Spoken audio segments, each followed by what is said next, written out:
Good afternoon, students. Today we are discussing about electric vehicles and advantages and disadvantages of electric vehicles.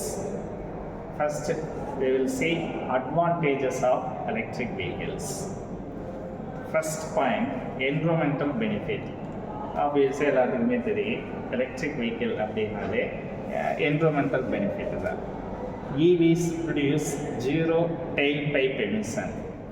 நம்மளுக்கு இந்த சைலன்ஸில் வரக்கூடிய புகை, இந்த Catholic கன்வெர்ட்டரெல்லாம் use பண்ணி அந்த கார்பன் மோனாக்சைடு இதையெல்லாம் நம்ம ரெடியூஸ் பண்ணக்கூடிய அவசியமே கிடையாது. ஏன்னா zero tail pipe emission, reducing air pollution and green house gases. இது ஒரு பெனிஃபிட், ரிமார்க்கபிளான குறிப்பிடும்படியான ஒரு benefit. They help combat climate change by lowering carbon footprint, especially if powered by renewable energy. அந்த இதுக்கு நம்மளுக்கு ஹெல்ப் ஆகுது கிளைமேட் சேஞ்ச் இதுக்காக. அடுத்தது லோயர் ரன்னிங் காஸ்ட். கண்டிப்பாக லோயர் தான், ஏன்னா பெட்ரோல் கம்பேர் பண்ணும்போது நம்மளுடைய எலக்ட்ரிசிட்டி கம்மி தான். Charging and EV is cheaper than refueling a gasoline or diesel car. இப்போ பெட்ரோல் எல்லாம் ₹100 வருது, பட் நம்ம வீட்டில் டொமஸ்டிக்கில் அந்த அதில் சார்ஜ் பண்ணிக்கிட்டால் கண்டிப்பாக ரொம்ப கம்மி தான். அதனால் அது ஒரு ஸ்பெசிஃபிக்கான ரிமார்க்கபுளான ஒரு advantages. Fewer moving parts mean lower maintenance cost. குறைவான மூவிங் பார்ட்ஸ் தான் இருக்குது. இது மாதிரி பிஸ்டனு, ரிங்கு, ட்ரான்சாக்டு, கனெக்டிங் ராடு, ஹெட்டு அந்த மாதிரி எதுவும் பெருசாக இல்லை. சிம்பிளான ஒரு மோட்டார், வழக்கமாக இருக்கக்கூடியது. No oil changes, fewer repair. அதில் என்ன இருக்க போகுது, பெருசாக எது இல்லை. Starting winding, running winding, coil இந்த மாதிரி தான் இருக்குது. அடுத்தது பார்த்திங்கன்னா எனர்ஜி எஃபிஷியன்சி. கொடுக்கப்பட்ட எனர்ஜிக்கு நல்ல எஃபிஷியன்சி இருக்கா அப்படிங்கிறக்காக. EVs convert over 85% of energy from the battery into motion compared to around 20-30% for gasoline car. இது ஒரு எனர்ஜி எஃபிஷியன்சி. அடுத்தது regenerative braking. Recaptures energy to improve efficiency. அது ஒரு ரீஜென்ரேட்டிங் பிரேக்கிங் அப்படின்னு ஒரு டைம் சொல்லுவாங்க எலக்ட்ரிக் வெஹிக்கிளில். ஐடியலாக இருக்கும்போது சார்ஜ் ஆகி அதுக்கப்புறம் அதை யூட்டிலைஸ் பண்ணிக்கிறது. அந்த மாதிரி கவர்மெண்ட் இன்சென்டிவ்ஸ். இந்த மாதிரி எலக்ட்ரிக் வெஹிக்கிள்ஸ் வாங்குறதுக்கு கவர்மெண்ட்டே சப்சிடி கொடுப்பாங்க. எதுக்குன்னா நம்மளைய ஒரு என்கரேஜ் பண்ணுறதுக்காக எலக்ட்ரிக் வெஹிக்கிள் வாங்குங்க அப்படிங்கிறக்காக சப்சிடி கொடுப்பாங்க. Many countries offer tax credits, rebates and incentive for EV buyers. கேள்விப்பட்டிருப்பீங்கல்ல, EV வெஹிக்கிள் வாங்கினாலே மானியம் உண்டு அப்படின்னு ஒன்று இருக்குது. ஒரு 30% மானியம் இருக்குது. இப்போல்லாம் கொஞ்சம் குறைச்சிட்டாங்க, ஏன்னா அதிகமாக EV வெஹிக்கிள் வர்றங்காட்டிக்கு. Lower registration fees and toll discount in some regions. சில EV வெஹிக்கிள்ஸ் ரிஜிஸ்ட்ரேஷனே பண்ண தேவையில்லைன்னுவாங்க, ஏன்னா அது ஒரு பிலோ 50cc இருக்கிற பட்சத்தில், அந்த மாதிரி அதாவது கெப்பாசிட்டி கம்மியாக இருக்கிற பட்சத்தில், ஸ்பீடு ஒரு 40-30க்கு மேலே போகாமல் இருக்கிற பட்சத்தில் அதுக்கு லைசன்ஸ் தேவையில்லை, இன்சூரன்ஸ் தேவையில்லை, இந்த மாதிரியெல்லாம் சொல்லுவாங்க. ரிஜிஸ்ட்ரேஷன் தேவையில்லை அப்படின்பாங்க. கொஞ்சம் பவர்ஃபுல்லான EV வெஹிக்கிள்னா டெஃபினட்டாக வேணும். Best driving experience. Instant torque leads to fast acceleration and smooth performance.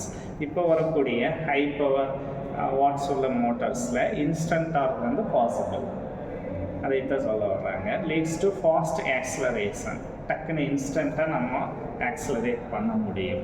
And smooth performance, அந்த வைப்ரேஷன் இல்லாமல் இருக்குது. குவைட்டர் ஆப்ரேஷன், அமைதியாக இருக்குது. Reduce noise pollution and improves right comfort. EV வெஹிக்கிள்னாலே அந்த ஒரு ஜெர்க் இருக்காது, ஏன்னா அது ப்ராக்ரெசிவாக இருக்குது, பட் அதுவுமே ப்ரிசைஸாக இருக்குது. Renewable energy integration. EVs can be powered by solar, wind or hydroelectric power, making them truly green. இப்போ சோலார் அப்படின்னா அது நான் ரினியூவபிள் கிடையாது, ரினியூவபிள். ஏன்னா என்றைக்குமே சோலார் இருக்குது, நம்ம எத்தனை வேணாலும் யூஸ் பண்ணிக்கலாம். அடுத்த நாள் சோலார் இருக்கத்தான் போகுது.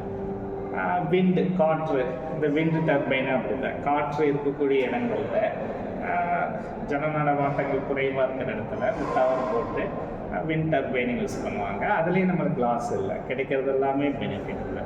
ஹைட்ரோ எலக்ட்ரிக், இந்த டேமு தேக்கி வச்சு அந்த வாட்டரை ஜென்ரேட்டர் அது கூட ரொட்டேட் பண்ணுற மூலிமா கிடைக்கக்கூடிய எனர்ஜிஸ் எல்லாமே renewable energies.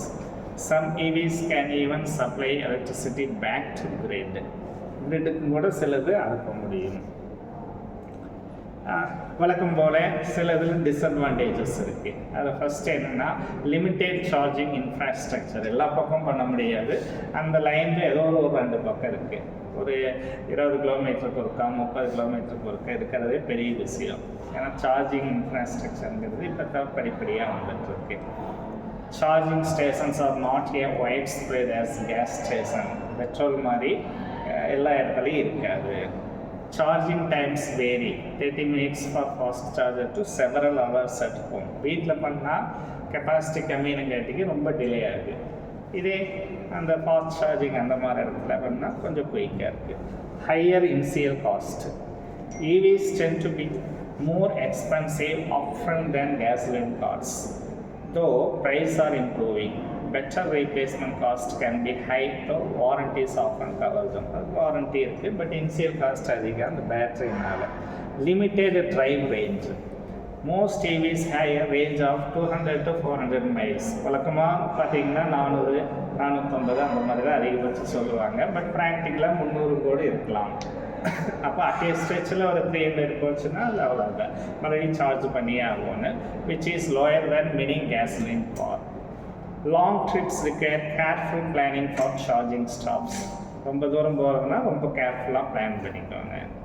Battery degradation and environmental concern. பேட்ரிங்கிறது ஒரு சர்டைன் பீரியடில் போயிடு. அப்படி இருக்கிற பட்சத்தில் நம்ம அதை ரீப்ளேஸ் பண்ணி ஆகும். Batteries degrade over time, reducing range and efficiency. Electricity source matters. If electricity comes from coal-fired power plants, EVs may not be as eco-friendly. அப்புறம் longer refueling time. அப்போ கன்க்ளூஷன் என்னென்னா, EVs offer a cleaner, more efficient and cost-effective transportation. But charging infrastructure and battery limitations remains challenges as technology improves. அப்போ charge பண்ணுறது இந்த மாதிரி இருக்கிறது, அந்த பேட்டரியினுடைய limitation மட்டும்தான் நம்மளுக்கு ஒரு டிஸ்அட்வான்டேஜஸ்.